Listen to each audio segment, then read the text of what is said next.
राजकुमारी पद्मिनी ने अपनी सखी से कहा, क्या सच में दुनिया में कोई ऐसा योद्धा है जो मेरे समकक्ष हो? सखी ने कहा, राजकुमारी, कई राजकुमार आपकी सुंदरता की चर्चा करते हैं, लेकिन उनमें से कोई भी आपकी शर्तों पर खरा नहीं उतरा। चित्तौड़ के राजा रावल रतन सिंह भी सिंघल में थे।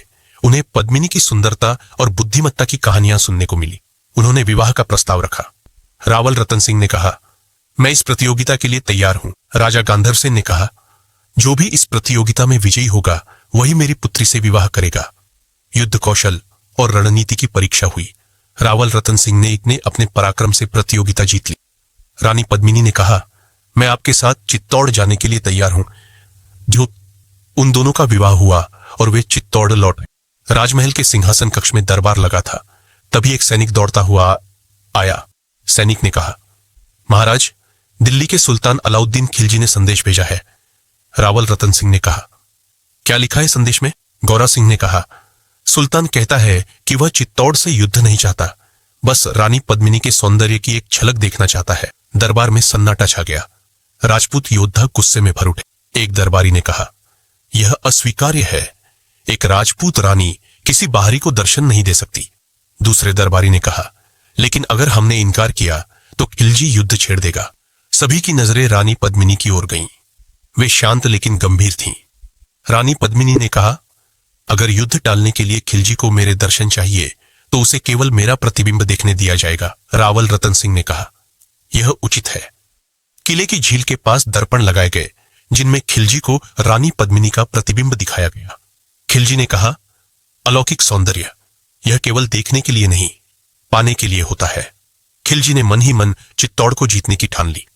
कुछ दिन बाद खिलजी ने चित्तौड़ के लिए प्रस्ताव भेजा। खिलजी ने संदेश भेजा, राजा रतन सिंह से हमारी मित्रता हो सकती है। मैं चाहता हूं कि वे मेरे शिविर में आएं। गौरा सिंह ने कहा, महाराज, यह जाल भी हो सकता है। रावल रतन सिंह ने कहा, राजपूत कभी भय से निर्णय नहीं लेते। मैं जाऊंगा। राजा अपने कुछ सैनिकों के साथ खिलजी के शिविर पहुंचे, लेकिन यह विश्वासघात था। जैसे ही राजा शिविर पहुंचे, मुगल सैनिकों ने घेरा डाल दिया। रावल रतन सिंह ने कहा, धोखा। राजा को बंदी बना लिया गया। अगले ही दिन चित्तौड़ को संदेश मिला। खिलजी ने संदेश भेजा, अगर रानी पद्मिनी मेरे पास आ जाए तो मैं राजा को छोड़ दूं। तम छा गया। लेकिन रानी पद्मिनी की आंखों में आंसू नहीं थे, बल्कि एक योजना थी। रानी पद्मिनी ने कहा, खिलजी चाहता है कि मैं उसके पास आऊं तो मैं अवश्य जाऊंगी, लेकिन अपनी शर्तों पर। रानी ने घोषणा की कि वे अपनी 700 दासियों के साथ जाएंगी, लेकिन इन पालकियों में राजपूत योद्धा छिपे थे। खिलजी के शिविर में एक लंबी कतार में पालकियां पहुंची। खिलजी उत्साहित था। खिलजी ने कहा, रानी पद्मिनी अब मेरी होगी। जैसे ही पालकियों के पर्दे हटाए गए, अंदर से राजपूत योद्धाओं ने तलवारें निकाल ली और हमला कर दिया। गौरा सिंह ने कहा, राजपूतों के साथ विश्वासघात करने वाले, यह हमारी जवाबी चाल है।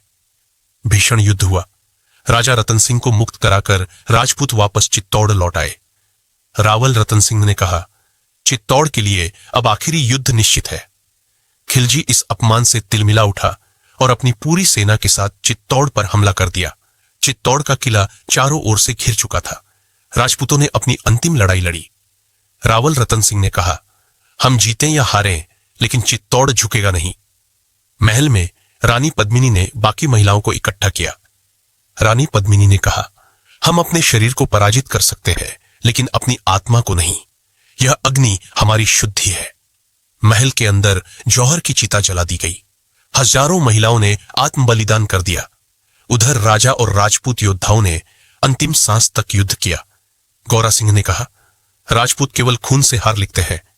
राजा रतन सिंह वीरगति को प्राप्त हुए और चित्तौड़ ध्वस्त हो गया। खिलजी ने चित्तौड़ में प्रवेश किया। उसने किले को राख में तब्दील पाया। निष्कर्ष, यह केवल एक ऐतिहासिक गाथा नहीं, बल्कि प्रेम, वीरता और बलिदान की अमर कहानी है जो सदियों तक जीवित रहेगी।